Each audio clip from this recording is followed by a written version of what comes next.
Hello guys, ngayon nandito po tayo sa Haiti, sa Labadee ng private island ng Royal Caribbean. Ayan, Haiti, Labadee. So yan po yung barko ng Freedom of the Seas.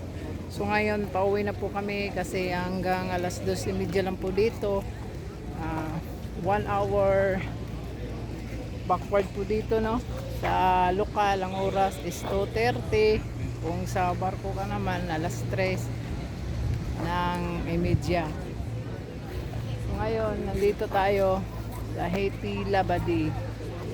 Yan. Yan yung gaano kalaki yung Freedom of the Sea. Ayan po, nakikita natin. Ayan ang lugar ng Haiti. So sobrang init. Tara pre, uwi na tayo. Sobrang init. Ayan. Yan, malabundukin din, gaya ng St. Thomas, Dominican. Ano pa yung isa?